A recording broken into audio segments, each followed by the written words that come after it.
La gran polémica interminable y estigma sobre la violencia por culpa de los videojuegos explotó desde los años 90, aunque desde los 80 nadie suponía que todo esto sería solo de un personaje con bigote de profesión fontanera.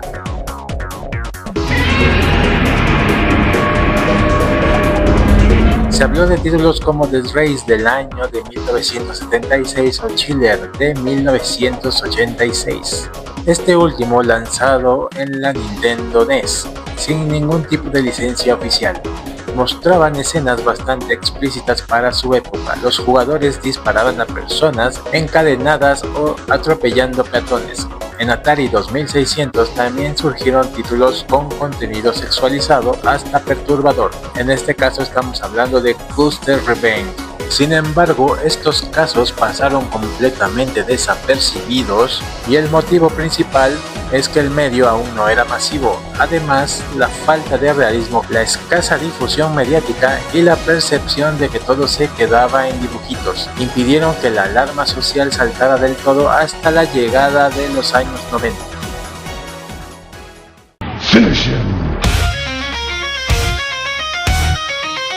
Pasando desde los fatalities, tribunales y la creación de la SRB, con cada nueva generación en consolas y las ya extintas Arcadias, permitió mostrar un poco más de realismo en cada píxel.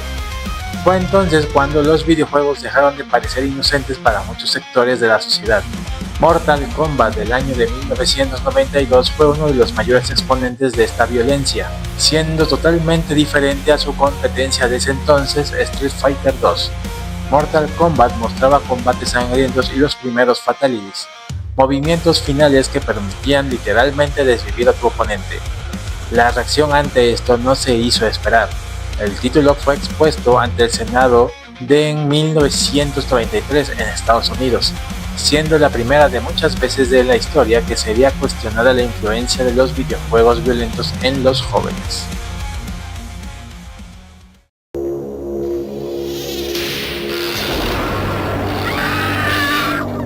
Night Trap de 1992, el título de Sega CD, con actores reales que incluía escenas sugerentes y cierto tono oscuro. También para su tiempo, fue ejemplo de contenido inapropiado para menores. Para el día de hoy es poca cosa con todo lo que cualquier jugador está familiarizado. En ese entonces, una muy joven Nintendo siempre trató de mantener su imagen family friendly y alejarse de la polémica.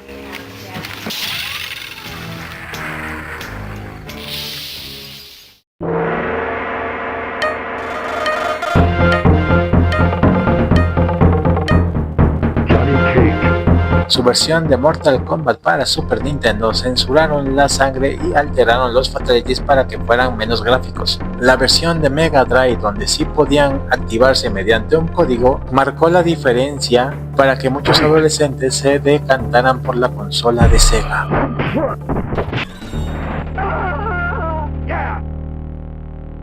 Johnny Cage wins.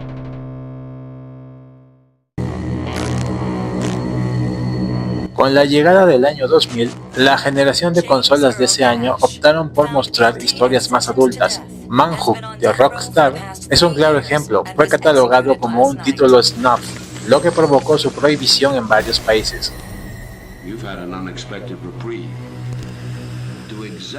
La muerte de los padres y de la hermana de José Rabadán pudo no ser fruto de un simple arrebato. Según la primera confesión del asesino, actuó siguiendo las instrucciones de un videojuego japonés llamado Fantasía Final 8. El héroe es un joven que lucha contra la opresión asesinando a sus víctimas con una katana. El parecido entre ambos, lo van a ver, es asombroso. En España, el asesino de la katana del año 2000, cuando un adolescente asesinó a su familia y se le relacionó sin fundamento con su afición a Final Fantasy, debido incluso a su peinado similar al protagonista, creando aún más alarma social y señalando a los videojuegos como culpables de este crimen.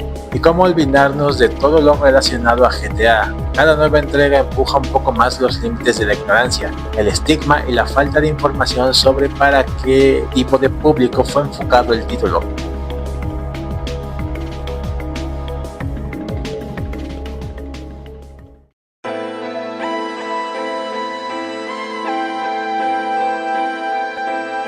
Es cierto que todavía los videojuegos cargan con la culpa cuando ocurre un acto criminal y no se encuentra un responsable directo, pero conviene recordar que no es el único medio por el cual una mente frágil, herida o marcada por la violencia puede verse influenciada. Las noticias, la música, los videos e incluso las páginas web también forman parte de ese entorno, que puede detonar conductas en alguien que ya trae consigo una historia difícil. El tema es complejo y va mucho más allá de un simple debate de entretenimiento. En lo personal, creo que los videojuegos no son el culpable. Se suele señalar lo negativo, lo polémico, lo fácil de criticar, pero pocas veces se habla de las veces que un videojuego inspiró a alguien a ser mejor, a levantarse de la cama, a crear, a encontrar comunidad o incluso a realizar actos heroicos que jamás habrían existido sin esa chispa de inspiración digital. Al final, los videojuegos, como cualquier forma de arte, son un espejo, reflejan lo que ya llevamos dentro, y quizás la pregunta no debería ser si los videojuegos son culpables, sino por qué seguimos ignorando las verdaderas heridas que llevan a una persona a la violencia.